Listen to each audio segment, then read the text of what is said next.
Hello, everyone. Welcome to my talk. So in this video, I'll be talking about Lenzen's distributed routing generalized, a full characterization of constant time routability. So this work was joint with Mosa and Ghaffari. Okay, so to begin with, I want to talk a little bit about Lenzen's routing, but before that, I need to talk first about the model of computation known as the congested clique. So the congested clique is a model of computation where it's a synchronous model. So communication occurs in rounds, and in each round, each node U can send a log n bit message, so where n is the number of nodes, to each other node V. And so I can for any node U, I can pick which message I want to send, or pick what message I want to send for each V. So I don't need to send the same message, but I can only make it log n bits. So you can see why it's called the congested clique. It's like congested because the messages can't be too long. It's a clique because any two nodes can talk. So the congested clique is interesting because in this model, there's been a lot of recent work that shows that many problems, such as MST and coloring, can be solved in O of 1 rounds. So what this means is that I have some input, which for example, for MST, the nodes U and V know the weight of the edge UV, and then they do some O of 1 rounds of talking. So each node still doesn't really get to know, only gets to see say 1 over n of the total input. But in the end, somehow we're able to compute an MST. So for problems like this, you really need to be able to take advantage of the fact that in this model, you can really do a lot of computation in a very distributed manner. And so in general, these algorithms often use this very famous gadget in the congested clique known as Lenzen's routing. So what is Lenzen's routing? Well, roughly it states the following. If I have some set of messages, if each node is the source of O of n messages and the recipient of O of n messages, then we can route all of them in O of 1 rounds.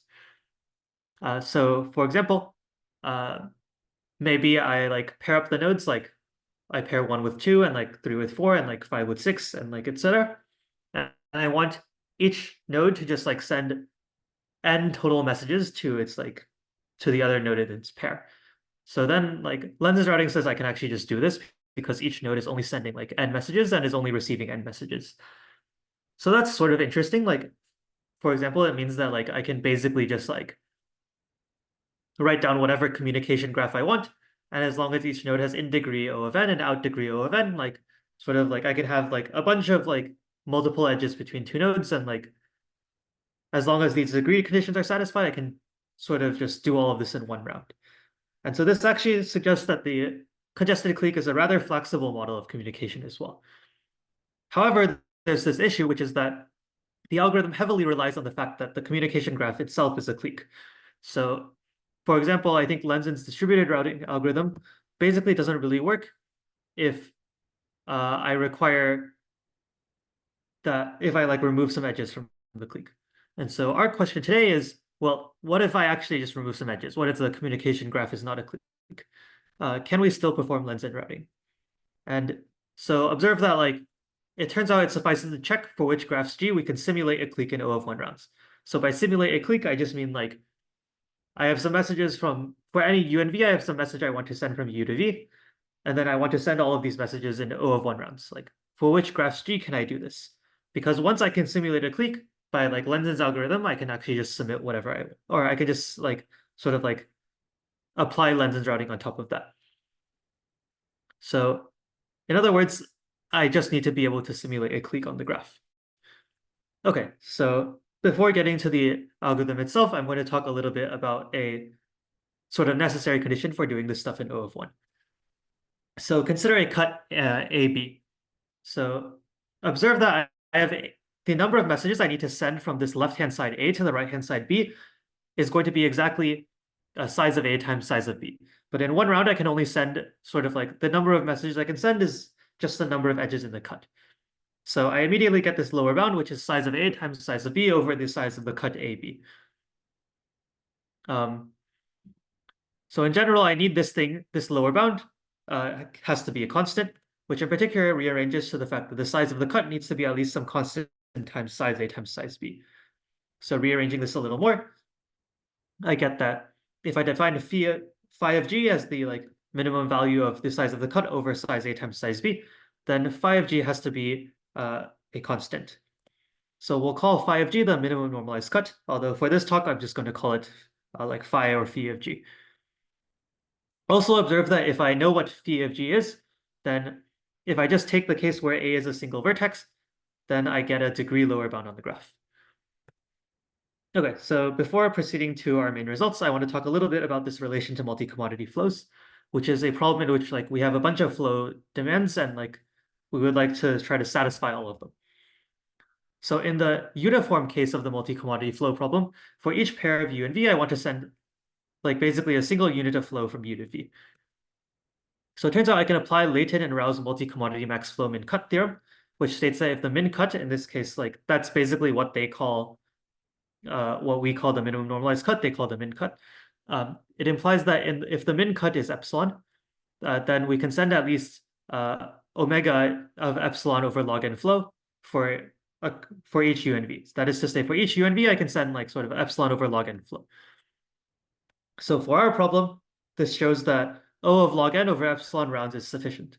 So there are a few problems. First of all, this is not O of 1, so we're not actually done yet.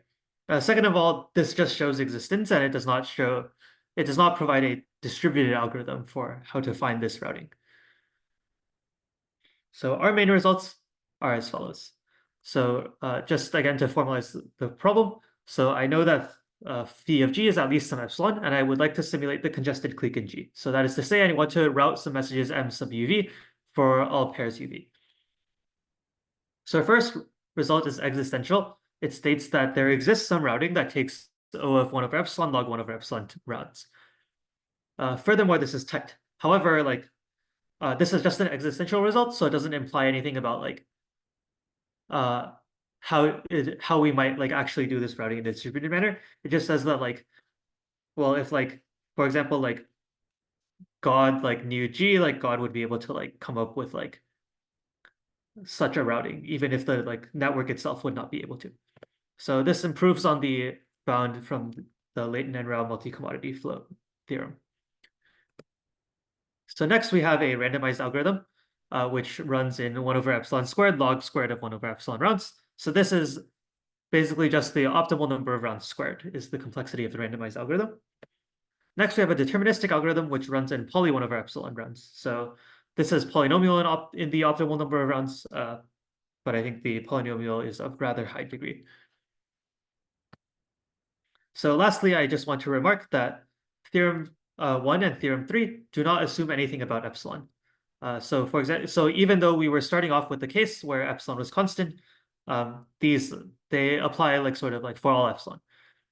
For number 2, for theorem 2, I require that epsilon cannot shrink too quickly with respect to n. So like for epsilon equals like for epsilon that's like close to 1, it'll work, but like when epsilon is like too close to like for epsilon say like 1 over 4th root of n, it doesn't really work. So we need like epsilon to be bigger than 1 over 4th root of n. Okay, so now I'll talk a little bit about what our algorithms are. So before getting to the algorithm itself, I first want to talk about the existence problem when phi of g is more than 0.5. So here, observe that by the degree lower bound, the degrees are at least 0.51n, and as a result, any two vertices have at least 0.02n common neighbors. So what I'm going to try to do is as follows. For each pair U and V, I'm going to try to route the message from U to V through a common neighbor W. So I'm going to have U send the message to W, and then W will send the message to V. So the issue is that W can only be responsible for O of 1 of U's outgoing messages, because otherwise this edge UW would be used like more than O of 1 times, which is like not allowed. And similarly, it can only be responsible for O of 1 of V's incoming messages. So this is actually just a list coloring problem, because for each pair UV, I need to assign it some common neighbor W. So that's the same as saying like for each edge of Kn, I need to color it with some W. And here, because I know that any two UV have at least 0.02n common neighbors, the lists have length at least 0.02n. And also each vertex can only be incident with O of 1 edges of each color. So those are my conditions.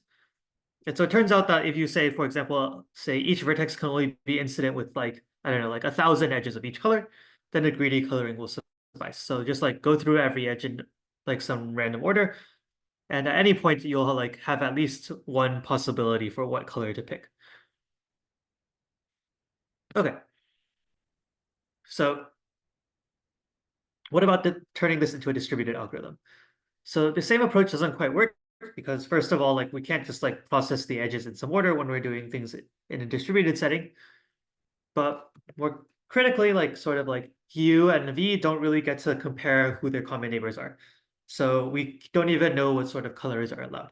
So in general, doing this coloring is like not really possible. But we still might hope to like do something with these ideas. So we could send the message to a random neighbor W, and like if W happens to be adjacent to V, then we'll have W forward the message to V. So for any pair U and V, this will succeed with some positive constant probability, and so it'll take O of log n iterations. But of course, O of log n is not constant. So like, what do we do? Well, I don't think we really are able to just use this single idea to get an O of 1 algorithm. It turns out we need to like do a few other or use a few other tricks. So instead we'll do the following, which is actually quite inspired by Lenzen routing. I think if you've like seen Lenzen routing, this slide will look quite familiar. So what we'll do is we'll split into groups of size square root n. Here, each node will just randomly join a group. And then we're going to perform the following two-step process. First, we're going to establish high capacity connections between any two group mates. So what does this mean? This means that for any, we're going to like sort of be able to do the following. So for any two U and V, we're going to we would like to send square root n messages from U to V and vice versa. And we want to do this for all pairs U and V in the same group for all groups in O of 1 rounds. And it turns out you can actually do this.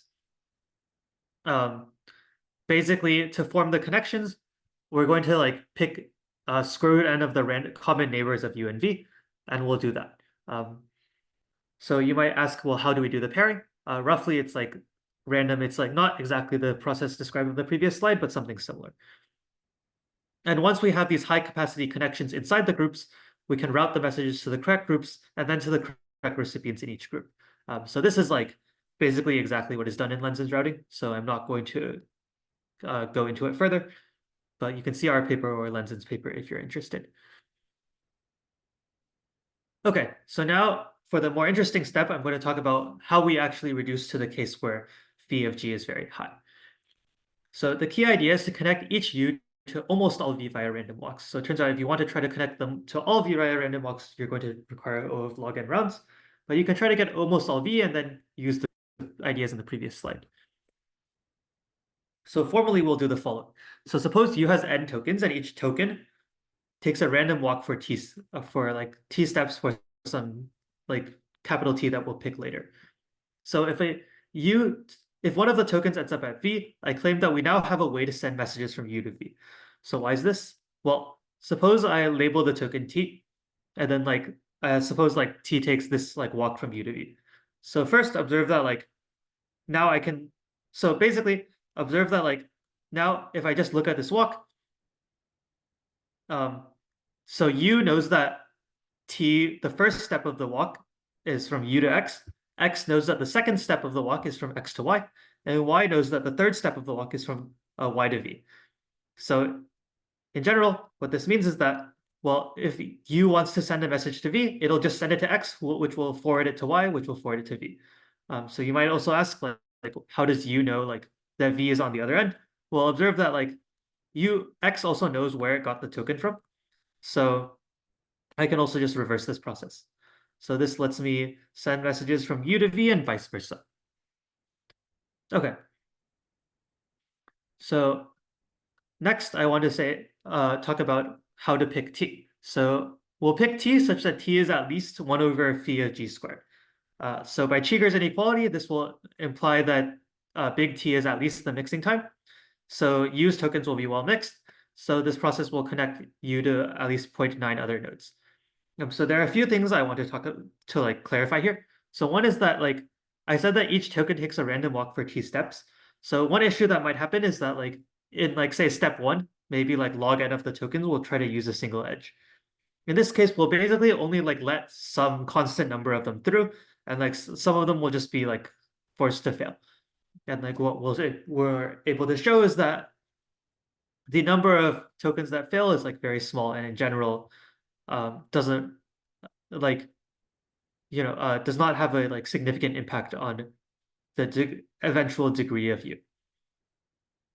So now that we have this, we are able to simulate a graph H inside G, where in which the degrees of every vertex are at least 0.99. So in particular, phi of H will be at least 0.8. And now we're able to apply the results from the previous slide. Okay, so next I want to talk about the deterministic algorithm. So here I would like to de-randomize the algorithm. So I'll do the following.